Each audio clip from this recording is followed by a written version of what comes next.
తెలంగాణ రాష్ట్రం ప్రగతి బాటలో దూసుకుపోతోందని రాష్ట్ర ప్రభుత్వ సలహాదారు జి వివేకానంద్ చెప్పారు. తెలంగాణలో పెట్టుబడులు పెట్టేవారికి టీపాస్ ద్వారా తేలికగా అన్ని పర్మిషన్లు వస్తున్నాయన్నారు.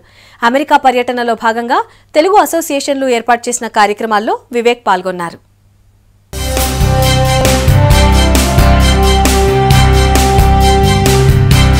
అమెరికా పర్యటనలో భాగంగా కాలిఫోర్నియా బే ఏరియాలో పర్యటించారు రాష్ట్ర ప్రభుత్వ సలహాదారు doctor G Vivekanand. Telangana America Telugu సంఘం ఆధ్వర్యంలో నిర్వహించిన మీట్ అండ్ గ్రీట్ కార్యక్రమంలో పాల్గొన్నారు.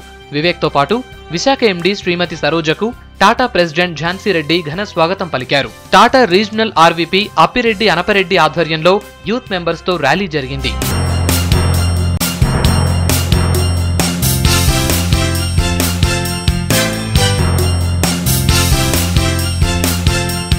స్థానిక పిస్తా హౌస్ లో అలై బలై మీట్ అండ్ గ్రీట్ కార్యక్రమం పూర్తి తెలంగాణ సంప్రదాయ పద్ధతిలో జరిగింది.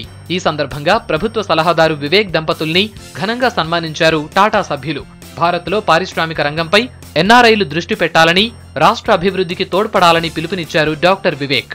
తెలంగాణ అభివృద్ధి కావాలని చెప్పి చాలా మంచి కార్యక్రమాలు ఈ రాష్ట్ర ప్రభుత్వం తీసుకోవడం జరిగింది. Along with TS iPASS scheme ఏదైతే పెట్టినారో రాష్ట్ర ప్రభుత్వము, కొత్త ఇండస్ట్రీస్ రావడానికి ప్రత్యేకంగా చాలామంది ఎన్ఆర్ఐస్కి ఇది ఒక మంచి అవకాశము. మీరు కూడా వచ్చి అక్కడ ఇండస్ట్రీస్ స్థాపించడానికి ఈ ఐపాస్ కార్యక్రమం స్కీమ్ ఏదైతే ఉందో మీరందరూ కూడా వాడుకుంటే బాగుంటుంది. దివంగత వెంకటస్వామి పేరున ఎన్ఆర్ఐలు చేస్తున్న పనులను వివేక్ కొనియాడారు. ఈ సందర్భంగా కాకా చేసిన సేవలను ఆయన గుర్తు చేశారు.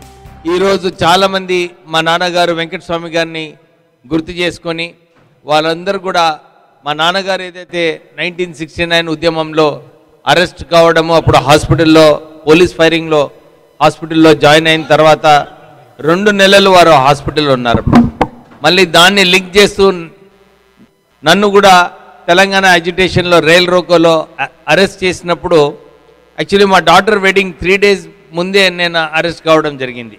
చాలామంది అడిగినారు, అరే మీ డాటర్ వెడ్డింగ్ ఉన్నప్పుడు నువ్వు ఎందుకు పోతావు అజిటేషన్కి అని చెప్పినప్పుడు మా వైఫ్ చెప్పింది, నువ్వేం భయపడకు, నేను అరేంజ్మెంట్స్ అన్నీ చూసుకుంటాను, పోయిరా అని చెప్పి ఆమె ప్రోత్సాహం ఇచ్చింది. టాటా అభినందన కార్యక్రమం ఆటపాటలతో సందడిగా కొనసాగింది. బతుకమ్మలతో పిల్లలు పాటలు పాడారు.